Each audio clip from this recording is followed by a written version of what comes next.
Hello everybody, welcome back to another Halo Wars video. I have a very educational video here with some good players here. I mean, you guys might say, "Oh, Beaching and Rock, Big Daddy, they're not that great." You know what? Every time I play these guys, which is probably 4 times a week, they get better each time. And this is probably the closest they ever came to winning. Um, but the strategy that I like to use on this map against the Brute. Now, he didn't play as good as, like, let's say, Limits Brute would play or something like that, but he played above a 40 true skill. And so, it does work even above that. So, alright, so let's get to this. So I'm just going to try and, once again, not really commentate, you know, basic tips, but to commentate on the game. So, alright. So we lost the Pelican race, as you could see, and so we're freaking out a bit. We're here. We're like, okay, man, we gotta get this hook. We gotta get this hook. So I like to position my ghost right there. Okay, and what this does is because my ghost has a faster acceleration, I need to click at 59 seconds on the other side, and see that how he'll cut in and cut them off. See that? So it's really important to have your warthog on the first indent and a ghost on the second indent. Now I bought them here only because I was afraid they might get across, so I sold them and gave them to Bison. Um, so yeah, now what I want to do is I want to collect crates that are in the chieftain's path. Okay, it doesn't matter which ones, as long as you grab crates in his general area. See that? He would have grabbed those crates had I not picked those ones up.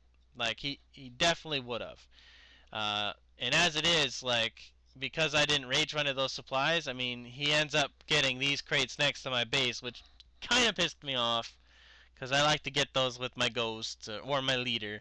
And what I like to do is, when he shows up, I like to upgrade a Blessed Warehouse right away, and I don't like to get Fiendish Return against Brutes right away, because I find that you don't do more rage damage with Fiendish, okay? And it doesn't make it cost less money. So I don't need it, and they're not going to target my Arbiter, because then I'll just move away and it'll, he won't do any damage. So what I want to do is, first of all, I noticed that he has Inheritance. And the reason you can tell that is because you see his hammer is glowing, okay? That's how you know he has Inheritance. So what I want to do is, I'm trapping him in between my pad, and so he can't get out, okay? Now, as soon as that pad's done, I need to build it quickly because I don't want him getting out. See that? He almost got out. Like, so then I want to put a grunt into him. Now, you don't want to build a lot of grunts to put into this chieftain, but if you can get one into him, it really is nice. Like, see how much damage that did? Like, it was pretty good. So now I get Fiendish, and I need to keep my ghost alive because I need to keep an eye on what the Brute is doing. And my whole strategy this game is, remember this about the Brute, everybody. The Brute is only good for two things: doing an early rush and going for air lead. The Brute can't help with the tanks unless he gets Birthright, and you're not going to get that realistically in a high level game. If you did, it's a long ass game. So I noticed he has Citadel here. Now this is very important that I was watching, okay? Because I'm trying to stack up as many grunts as I can as quick as I can. Now as soon as he gets Citadel, I have to leave my base, regardless if there's Brutes there or not, because I have to stop his summits. If I do not stop his summits, then I got a big problem. In fact, I guarantee we would have lost this game had I not stopped his air pads. Okay. Now this strategy, so I will rage them. Okay. I have two grunts. Now I don't want to use a grunt on an air pad that's coming up. Okay. So I will rage it down. I don't want to take any chances, okay? I want that air pad dead. And then I'm going to come over and I'm going to use my two grunts that I stacked up, and I'm going to blow up two Blessed Warehouses so that he can't even afford to pump Banshees even if he did get a summit. But I'm not going to let him get a summit, okay? But it gets interesting. It gets interesting. You're probably just like, oh yeah, Smug, you just like totally smashed on this guy. You know what? It's not quite that simple. I have to follow my strategy. I'm not building on my base because I want to get Citadel, by the way, because he's at the the non-built pad spot, and there's no point in me putting a $100 pad there when he's just gonna whack it down when I can get Citadel and build on the far side. And believe me, upgrading Citadel here was a very smart decision, because what happens in a minute is pretty deadly. So he unlocks these brutes, and had I not got Citadel, I probably, in fact, I guarantee I would have been Macked and Vortexed probably. Okay, so yeah, so I'm like, okay, he's got an air pad. This is not cool, you know. So I was like, okay, I'm gonna build a grunt, and I'm not gonna rage brutes because I don't have the money. And I know Bison's gonna have a tank to defend me very soon. Now I tried to do my turret glitch there, and you know what? This turret was just very stubborn. Sometimes that happens, guys. So I have this grunt, and I know I'm gonna kill the air pad. So yeah, my arbiter is gonna take a little damage, but it's not the end of the world. So I just micro him around, and boom, I kill it. So there we go. Now all of a sudden, I'm looking over and I'm like, okay, what's happening? There's a Banshee, you know. I'm like, okay, this is not cool. This is not cool. But I can't recall. Okay, and now I see my temple's dying. So now here's a really cool tip, everybody. If your temple's about to die and you know it's gonna die, build more grunts. Okay, you gotta have something. So now he pelicans these tanks over. Sorry, so much is happening. I can't commentate it all. So these tanks are here, and I'm like, oh man, they pelican tanks over. So I have to recall, and I have to try and force a D-bomb so that at least my UNSC gets some kind of lead with an early D-bomb. Okay. Now I don't care about these brutes. They can do whatever damage they want. I only care about helping my UNSC get tank lead and stopping air pads. That's my only mission in life right now. Like, well, the only mission in the game. So he drops a D-bomb way too late there. I think that if he had dropped it right away, it would have been a slightly different story.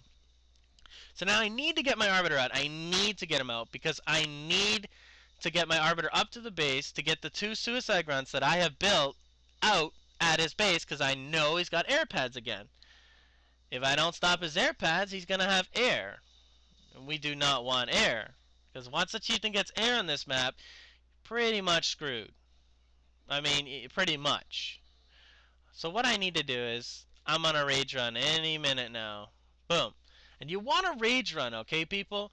It costs $10 per every 3 seconds you're in rage mode. This is minuscule, okay?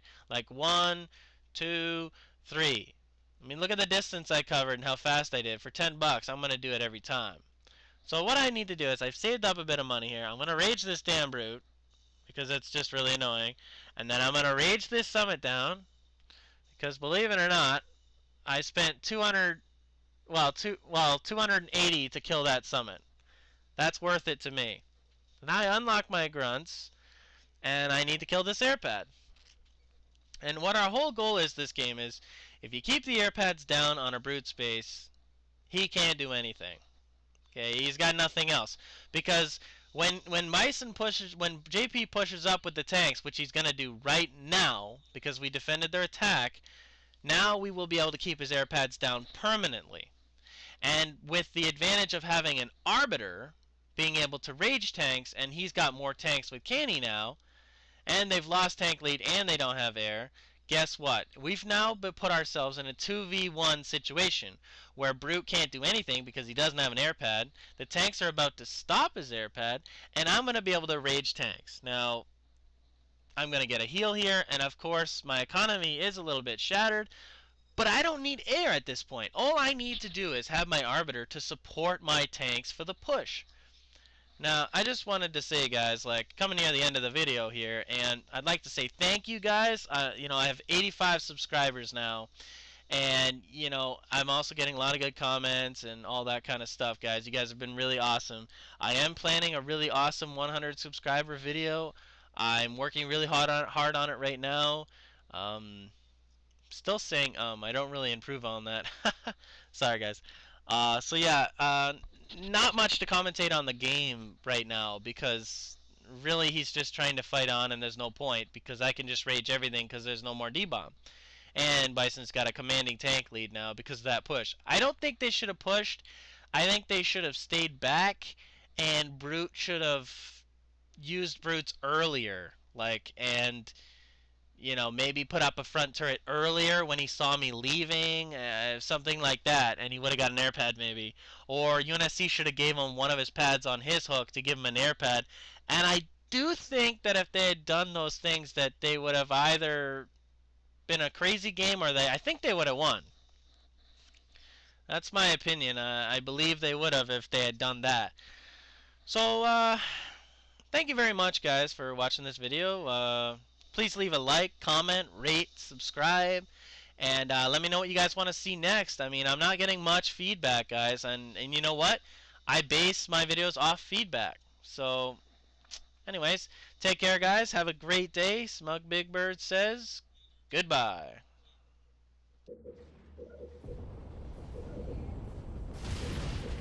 Point the way. I move. My blade.